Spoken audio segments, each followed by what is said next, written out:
parehas ang ali. Pero kagaya ng aking kapatid na si Kuya Kim, ako rin po ay naging isang broadcast journalist sa telebisyon. For 7 years, ang trabaho ko po ay umikot sa ating bansa para kunin ang kwento ng ating mga kababayan na napag-iwanan sa laylayan ng lipunan. At doon ko po nakita ang problema kinakaharap ng iba't ibang sektor sa ating bansa na umiiyak dahil para sa kanila, walang gobyernong nakikinig sa kanila. Ika nga ni Yorme, nga ang marami sa mga manininyo. At dahil doon, tiningnan ko kung maaari ako maging boses ng mga sektor na ito. Pero ang totoong nagbabago ng perspektibo ko ay nung may makilala ako na si Nanay Emelita. Si Nanay Emelita ay isang 85 years old at kinuha ko po ang kanyang kwento.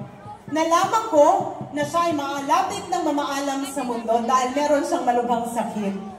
Sa aking programa, kinailangan kong malaman ang kanyang kwento at ang sinabi niya sa akin, malapit na daw siyang mamaalam, ngunit tila dumaan lang siya dito sa mundo na parang isang daga.